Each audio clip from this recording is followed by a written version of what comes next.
क्रमांक पूर्वा 390 बिंगार के आदित्य मंदिर में अवस्थान।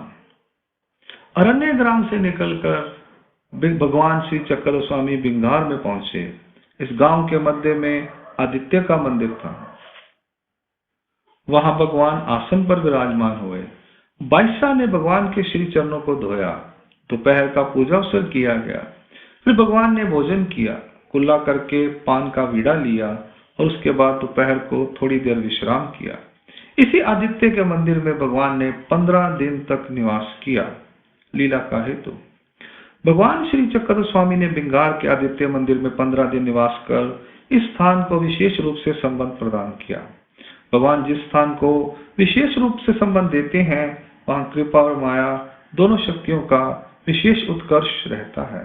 यह साधारण नियम है, पर किसी स्थान को भगवान विशेष महत्व क्यों प्रदान करते हैं, इस हेतु को तो परमेश्वर ही जानते हैं। प्रत्येक स्थान पर भगवान की लीला और चेष्टा भिन्न भिन्न रूप में रहती है।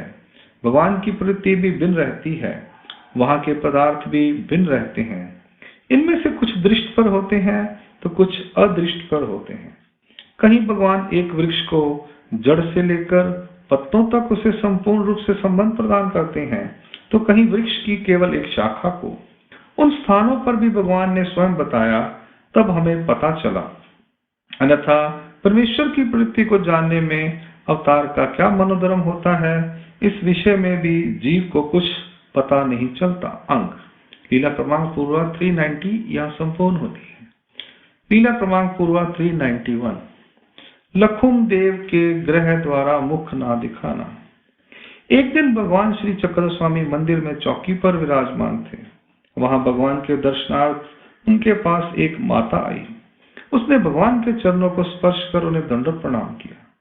फिर उसने भगवान से प्रार्थना करते हुए कहा, भगवान मैं यहाँ इस बरामदे में रहती हूँ। मेरे पास मेरे 2 पुत्र हैं। एक का नाम लखुम देव है, दूसरे का भाई देव। लखुम देव भूत बाधा से पीड़ित है और भाई देव थोड़ा सा पागल है। क्या मैं उन दोनों को आपके पास ले आऊं जी? तब भगवान ने उन दोनों बालकों को अपने पास लाने की आज्ञा दे दी।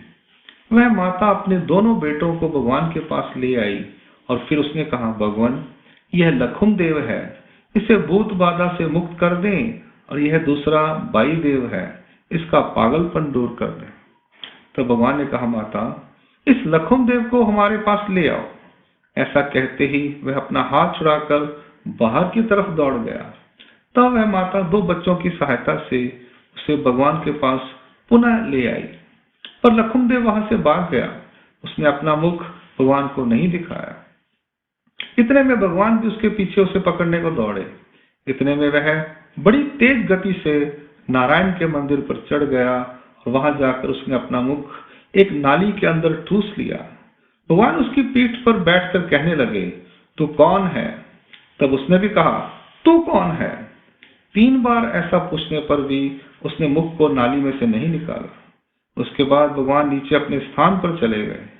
इस पर भगवान ने कहा, यदि वह लखुम देव अपना मुख दिखा देता तो इस ग्रह से उसे वे मुक्त कर देते। भाई देव को हमारे पास छोड़ दो, इसे तो हम स्वस्थ कर देंगे। फिर उस माता ने कहा, भगवान भाई देव को मैं आपके पास ही छोड़ जाती हूँ। इस पर भगवान ने उसे अपने पास रख लिया। भगवान उसे अपने पास ही बिठाकर उसे भोजन करवाते। इस पर वह भगवान के सन्निधान में एक साधारण आदमी की तरह स्वस्थ हो गया। लीला का हेतु। लखुम देव को जिस भूत ने जकड़ा हुआ था, वह जीव परमेश्वर के किसी ज्ञानी सत्पात्र के शोभ से भूत योनि में चला गया था। इससे पहले भी वह भूत परमेश्वर के किसी साधन मन से ऐसे ही दौड़ गया था, इसलिए उसने भगवान को भी अपना मुख नहीं दिखाया। भगवान ने कहा था कि यदि वह अपना मुख दिखाएगा तो उस जीव को भी वे ग्रह योनि से मुक्त कर देंगे, पर उस जीव का ऐसा अधिकार नहीं था। देवराटी के शोक का होने के कारण ही भगवान ने अपने सामर्थ्य से उसे मुक्त करने का प्रयत्न नहीं किया। उस ग्रह भूत के आयुष्य के विषय में शोधकार कहते हैं, जितने वर्ष पहले वह जीवित रहा उतने वर्ष तक उसे ग्रह योनि में अर्थात भूत योनि में रहना पड़ेगा। निर्णयकार वालों के अनुसार उसे 10 अंश भाग अधिक भोगना पड़ेगा। अंक लीला क्रमांक पूर्वा 391 यहाँ संपूर्ण होती है। दंड प्रणाम। जय श्री कृष्ण।